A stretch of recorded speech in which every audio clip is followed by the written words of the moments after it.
All right, Shalom Aleichem Rabotai. Welcome to our Wednesday class. We are in Yalkut Yosef. We are in the ending of Hilchot Tzitzit, Hilchot Talit, and we're going to continue from the point where we stopped. Hopefully, Be'ezrat Hashem, we are going to finish Hilchot Tzitzit today, and next week we can already begin Be'ezrat Hashem, Hilchot Tefillin. We're saving a few minutes for the end to our guest speaker today, Be'ezrat Hashem. But until then, let's begin. And I see Ilan has joined us at this moment, so we're going to welcome Ilan as well. Baruch haba. All right. So regarding the talit, right? Everybody knows in the talit in the Bet Knesset, usually there's one part that has some sort of like a fabric that goes around that we usually say a bracha on that. Sometimes it even says a bracha on that. And we kiss that and we wrap it. And that part goes over our head and there's a bottom part. Some wanted to say that you should have that so that you know what's the bottom part of the tzitzit and what's the top part of the tzitzit so that you don't remove from its kedusha. But Yalkut Yosef, the author of Yalkut Yosef, tells us, no, that's not the halacha. Even according to the Kabbalah, to the Ari Kadosh, there's no requirement for a top or a bottom in a talit. And therefore, if your talit does not have that part, it's perfectly fine. And even if it does and you put it the other way around, that's not something that's a problem. That's one. Now, I want to ask you a question. We have learned many times that there are certain mitzvot that women are exempt from. Anybody remember the phrase in Hebrew, why are women exempt from certain mitzvot? It's called mitzvat aseh. Hazman Grama. Hazman gerama. Very good. Which means, Ilan, you want to explain to us what it means? What does it mean, hazman gerama? Anything that's time dependent. Exactly. Meaning, arbaat aminim, the time for that is only in Sukkot. So a woman cannot take it and make a bracha because it's a positive commandment. It's a mitzvat aseh. We have mitzvot aseh and we have mitzvot lo taseh. Aseh is positive. Lo taseh is a negative mitzvah. Don't, or do. So lulav, for example, is a do. It's on Sukkot. It's dependent on time. You can't say a bracha all year long. Since it's a positive mitzvah that is dependent on time, women are exempt from that mitzvah. By the way, just so you know, regarding Havdalah, there are Ashkenazi opinions, including the Mishnah Berurah, that fears that even Havdalah is a mitzvah that is dependent on time, to do Havdalah on Motzei Shabbat. And therefore, he says that if a woman is alone and she doesn't have a man to say Havdalah for her, she shouldn't say it by herself. She should try to find a neighbor or somebody that is saying that because she is exempt and she can't say that beracha. Not halacha for the Sfaradim. The Sephardi women hold that Havdalah is not a mitzvah to say that is dependent on time. It's part of the Shabbat package. And since they are obligated with the mitzvot of Shabbat, they are also obligated with Havdalah. Welcome, William, Baruch haba. So this brings us back to our point regarding mitzvat tzitzit.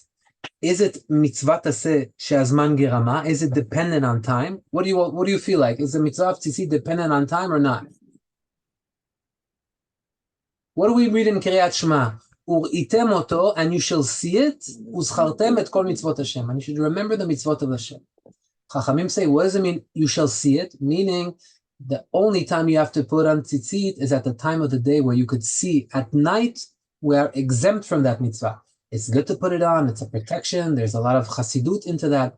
But the time that you're obligated to put on tzitzit when you are wearing a clothing item that has four corners is only during the day.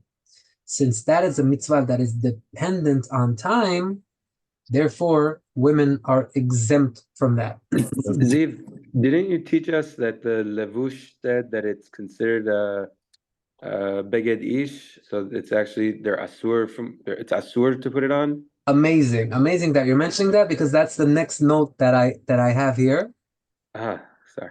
That meaning it's under the same topic, which means there's also an opinion that says that it's kli gever. Actually, the point that we mentioned that was on tefillin. If you remember, one time we had a question. We said we saw that the daughter of Shaul, the Gemara says, put on tefillin. There are other opinions about another lady that put on tefillin. So tefillin if it's dependent on time, then women should be exempt. So there are two opinions that are broad. One in the Bet Yosef, one according to the Zohar, that is tefillin muktzeh on Shabbat, not muktzeh on Shabbat. What is the time for tefillin? And one of the conclusions that we came up with is even if you want to say that it's not dependent on time and you could wear it all the time, therefore women should wear it. But I think it was the Levush, one of the opinions called the Levush, we answered that in a following class. If you remember, the Levush said, no, it's a beged that is used for a man. Usually men put on tefillin. Just go out to the world and see. It's something that men put on and not women, and therefore women would be exempt for tefillin. But regarding tzitzit, it's very clear that the mitzvah is only during the day, because it says uritem oto. Chachamim say only during the day and not during the night. Therefore, also men are exempt from that mitzvah at night.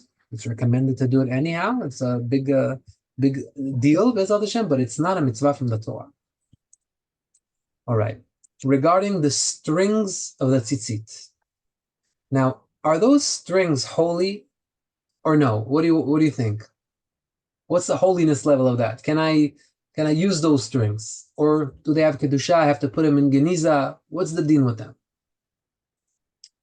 So I wanna differentiate generally between talit and tefillin. There's a big difference between talit or tzitzit and tefillin. Tzitzit is a mitzvah that is called tashmish mitzvah.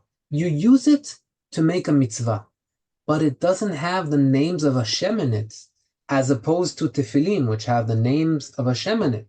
So if chas v'chalila something went bad with someone's tefillin, or he's changing the strings of the tefillin, those that you wrap around your arm, they're also holy. Ari HaKadosh says when someone removes the tefillin, we're going to touch Hilchot tefillin. When someone removes or puts on the tefillin shel yad, a lot of the times you see the strings are falling down. It says, don't let it touch the floor. It's kadosh. Not only the box, but also the strings are kadosh. Be careful that they do not make contact with the floor. With tzitzit, it's a different story. Tzitzit has holiness in a sense that we can make a mitzvah on it, but we've seen that you're even allowed to go into the bathroom at the tzitzit. The custom is not to do it. We'll see why, Bezat Hashem. And therefore, the ptiliot, the strings of the tzitzit, while they are still connected to the talit, they're part of the mitzvah, so we cannot put them in bizayon. Don't let them drag on the floor. It's not, don't get them dirty. It looks like you're not being careful with the mitzvah. That's why some people always say, oh, the bottom of your tzitzit is touching the floor. It's not an isul. It's not like putting the tefillin straps on the floor. That's kadosh. It's a problem. With the tzitzit, it's just, it's not right. But we can't say that it's an isul. Because once the talit is pasul, or you decided you don't want to use it for a mitzvah anymore, really, you are not obligated to put it in geniza. Geniza, you all know what geniza is, right? Anything holy that you have that you want to throw out, you put it in a special, there's usually a box in every bet knesset for geniza. Tzitzit is not obligated to go in a mitzvah. You're only not allowed to put it in bizayon, meaning, oh, I'm done with this, let me put it on my mop and do sponge the floor with it. No, that we can't do. We can't put what was a mitzvah in a bizayon. However, it doesn't have a kedusha in a sense that if you want to use the strings for something, you can.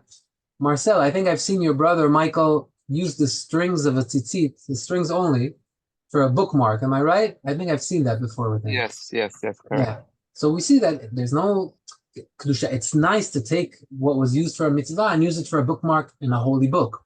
But really, if you would theoretically want to put it in the garbage, you could wrap it in a bag and put it in the garbage, just as it doesn't get bizayon. The custom is, if you can, put it in geniza, but you're not obligated to do that. All right?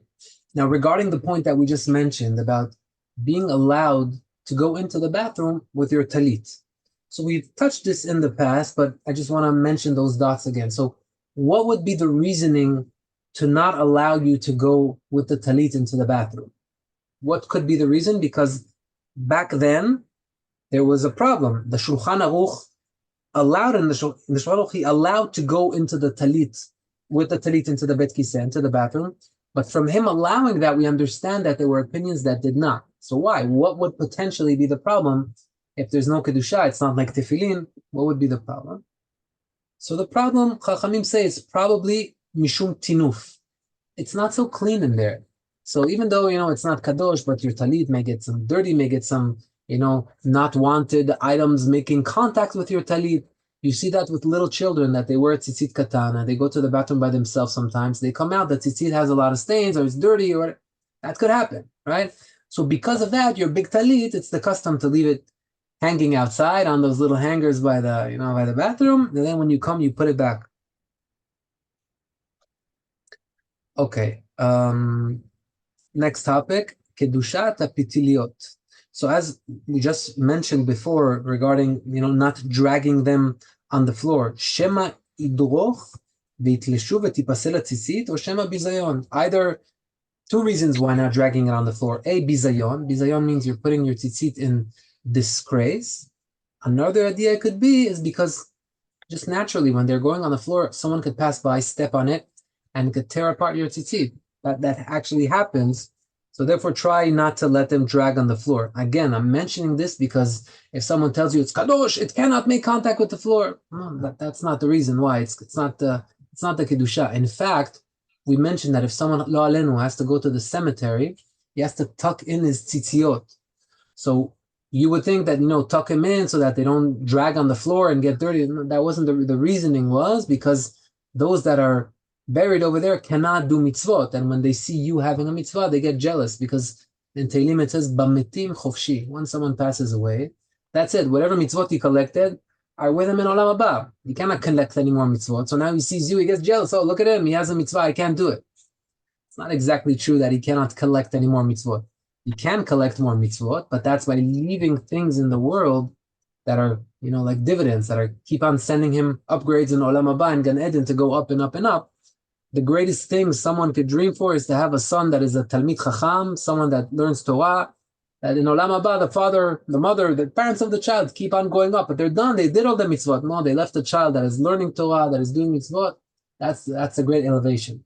But directly doing a mitzvah, they cannot do it. So back to the tzitziot, that's not the reason. The kedusha is not the reason. We don't want them either to tear, or maybe we don't want them to get dirty, and therefore it's a mitzvah min hamufchar. It's recommended to be careful with that. It's a good thing to do, but we always have to differentiate between what is asur and what is a recommendation, right? Once you forget the difference between those, it could cause many problems. People forget what is chumrah and what is actually required from the deen, and that makes a salad, and then it causes problems. So we always like to know what are we obligated to do and what not. All right. Next topic, Birkat Shechianu. Gentlemen, you bought a beautiful brand new talit. Do you say Shechianu on this mitzvah or no? It's a machloket. Yes, for sure. The machloket is in the class, but in halacha, Jacobo is right. You know how we know? Because usually under the chuppah, they bring a chatan, a new talit, and he says, usually the bracha of Shechianu. It's nighttime, so he doesn't say litatev betzitzit, but he usually says Shechianu. And I'm saying this because soon we're going to learn Hilchot tefillin. That's our next topic with other Shem. Thank you. And with tefillin, we'll see that we do not say No, Birkat we do not say. Shechianu. Exactly. We do not say Shechianu. We do not say. Anybody know why? This is a little bit more challenging. Anybody know why? What's the difference? What could be the difference? All right. So, by the way, the Rambam says to say a bracha on the talit, but Shulchan Aruch says only a talit that is like a new clothing item, which means, so let's explain. On what do we say Shechianu? Shechianu is said on things that bring you happiness, and usually it's a clothing item, meaning we don't say Shechianu on mitzvot. You know why? Because the quote is, mitzvot lo nehana'ah nitnu. Mitzvot are not there for our pleasure. Shechianu is for something that gives us pleasure, or for a mitzvah that is not always there. It's a mitzvah that every once in a while it appears. So a mitzvah that every once in a while appears, you could say, for example, lulav, shofar. That's a mitzvah. Why are we saying Shechianu? We're not supposed to enjoy, so you don't say Shechianu. No, I'm saying it because it's a mitzvah that appears every once in a while. But you would say a talit is not a mitzvah that appears every once in a while. It's there all the time. If it's there all the time, then the question remains, why do we say Shechianu? And the answer is, Shulchan Aruch says this explicitly, talit is no different than a clothing item, which means when I buy a new clothing item, a beautiful new suit, something that makes me very happy, I say Shechianu on it because it's happiness. So you're not saying Shechianu on a new talit because of the mitzvah.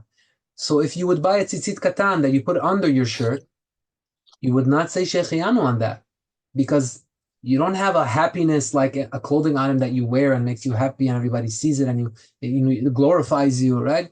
Once they asked Rav Budbul, the Chatan, the son-in-law of Rav Ovadia Yosef, What's the criteria? How can I know when I say Shechianu? What makes me happy?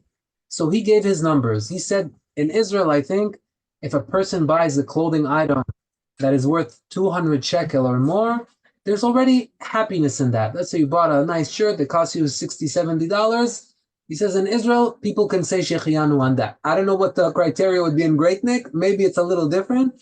But the idea is that if it makes you happy, you could say Shechianu on it. Talit, I'm sure it makes everybody happy.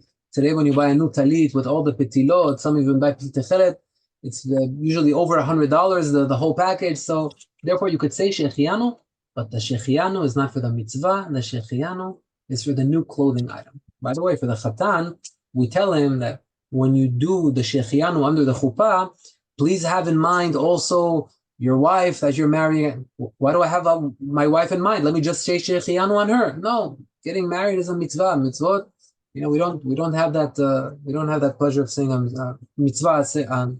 We don't say a mitzvah Shechianu on a mitzvah that is there for pleasure. That's not the reason. All right. Now, what happens if somebody, chas v'chalila, he doesn't have enough money to buy both mitzvot? His kid is getting to bar mitzvah. He says, listen, what am I going to do? Should I buy talit or should I buy tefillin? Imagine that situation. Of course, it's not so practical. If anybody has a problem today, usually people help. It's solved. But just to learn the halacha, to understand what happens behind the scenes. So what would you think he should buy his son? The talit or the tefillin? I want not a yes and no. I want an explanation. Tefillin. Giacomo says tefillin. All right. To me, tefillin. Why? Can you give us a reasoning, Giacomo? Because tefillin is a mitzvah that you have to do all the time, and it's a very important. Because tefillin is a mitzvah that you have to do all the time. What do you mean by that? Do I have to put tefillin at night? I don't have to put tefillin at night. I'm making it a little difficult for you. Of course, it's very important, and your answer is right. But I want you to think, why is tefillin more important than tzitzit? Anybody else want to try? Or Giacomo, please. Because there is the Shema Israel in it. There is it's holy. Very nice. So first of all, it's holier. It's a holier thing. I don't think that's always the criteria. If it's holier or not, which one should you buy? Although you are right, it is holier, but there's a big difference between a talit and a tefillin. Anybody want to try? You have to wear tefillin. The tzitzit, you don't have to. One of the oaths that we have. Two people were talking together. Who, please. I said it was an oath. Ilan is saying that tefillin is an ot. Okay, I think it's connecting to what Marcel was saying, that you have to put it on as opposed to tzitzit. Meaning, ot is a quote from the Torah. It's a mitzvah from the Torah. Yes, Ilan, it's also an ot, which is very important. But besides the ot, it's a mitzvah from the Torah. Meaning, tzitzit is also a mitzvah from the Torah, but I'm not obligated to go and buy a clothing item that has 4 corners and put tzitziot on it. If I don't want to do that, if a guy walks around without tzitzit, in Shamayim, they cannot complain to him. Maybe they could say, listen, you had the ability to go buy a mitzvah, you could have, but it's not like going over a mitzvah. But tefillin, it's a mitzvah from the Torah to put on. It had, regardless if you own a clothing item that has 4 corners or not, you have to put on tefillin. Every day that you're not putting it on, you are missing a mitzvah from the Torah. Every day that I'm not putting on tzitzit, I'm not missing a mitzvah from the Torah, unless it has 4 corners. If it doesn't have 4 corners, I'm exempt. So that would be the differentiation. If it did not have 4 corners, I'm not obligated from the Torah. It's strongly recommended, B'ezrat Hashem. Hopefully our guest speaker, which will be joining us in a couple of minutes, let me just give him a reminder, B'ezrat Hashem, so we don't have any surprises. He hopefully will elaborate on that. Just 1 second. You write him a reminder. Okay. And therefore, if you don't have the money, and hopefully that will never happen to any of us, but the mitzvah that is more important is the mitzvah of tefillin. Now, customs, why is it our custom to hold the tzitzit during Kiryat Shema? Anybody notice? Everybody holds it. Usually you hold it with your left hand, then you kiss it, rub it against your eyes. So I'm happy to finally, what did he say? On standby. What does that mean, on standby? Oh, he's waiting. Yeah. Okay, let me write in 2 minutes. Come. Okay.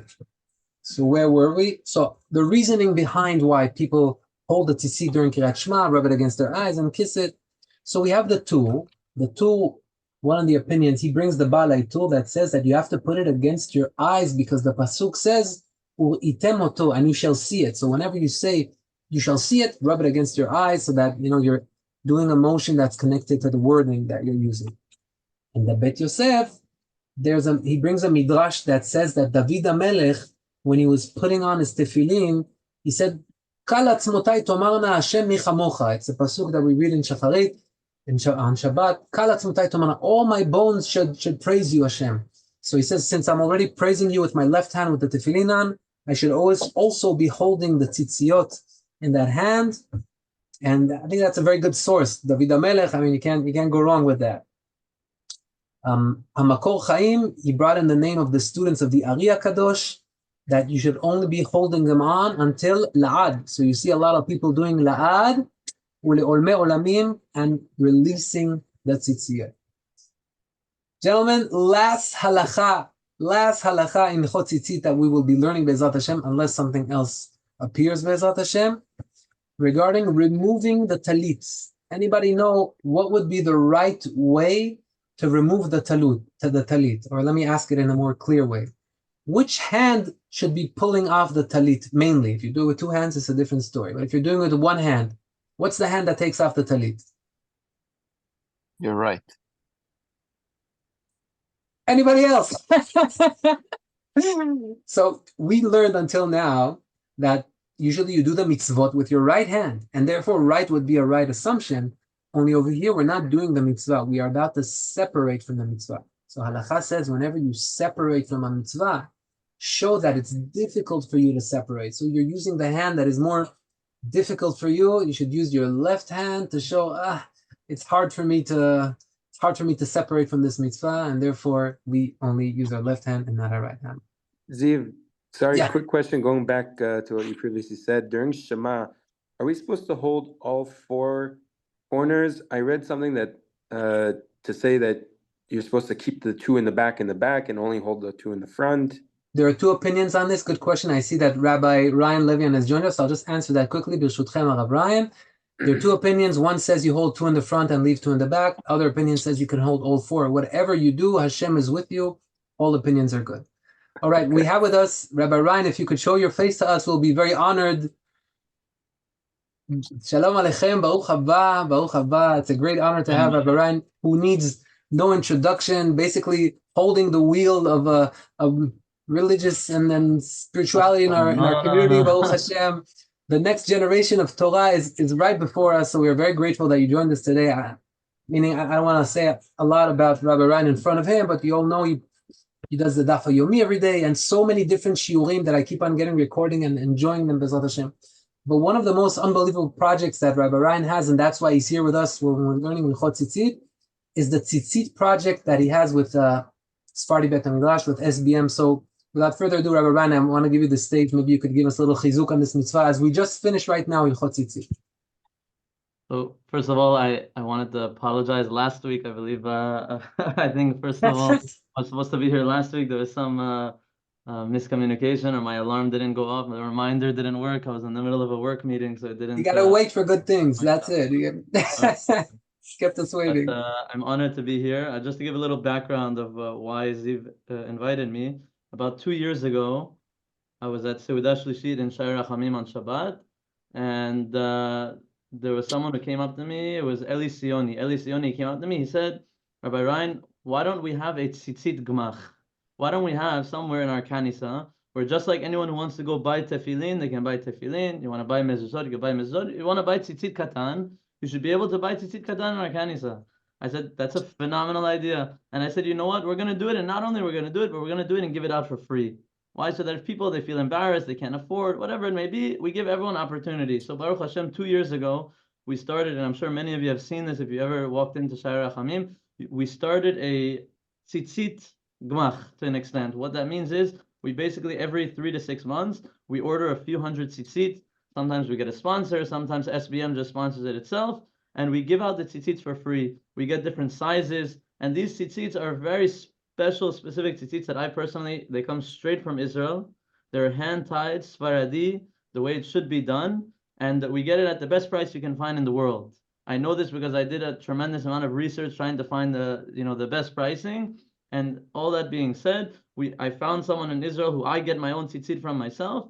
And what's special about these tzitzit is, and I'm sure you've learned the halachot, is that obviously it's wool, so it's a mitzvah from the Torah, whereas it's a comfortable wool.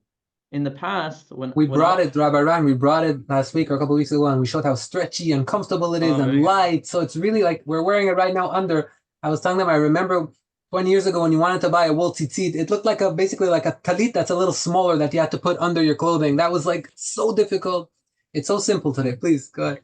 Exactly. When I was in high school, I used to wear that uncomfortable, to call it uncomfortable, but it was uncomfortable wool tzitzit that was like a thick and heavy and sweaty, and in the summers you couldn't wear it. Now, Baruch Hashem, I'll tell you a story. I had someone who he got to the point where he was about to stop wearing tzitzit because he told me the wool tzitzit was so uncomfortable. I brought these to Great Neck and he started wearing it. He says, once I started wearing this, I can never stop. He says, you don't know, I wear this on my bare skin. It feels softer than cotton to such an extent.